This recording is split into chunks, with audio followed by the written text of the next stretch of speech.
Tulisan siswa SMA di Prabu Mulih viral di TikTok. Tulisan siswa SMA kelas 11 itu ditulis dengan tangan.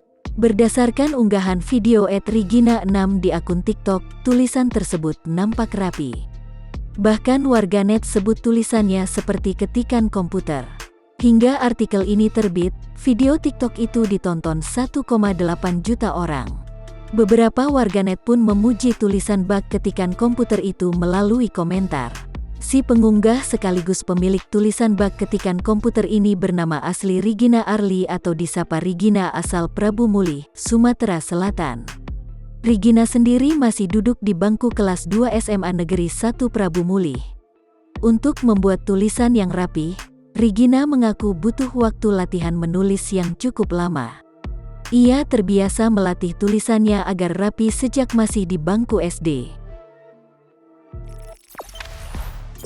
Jangan lupa subscribe, share, komen, dan like ya!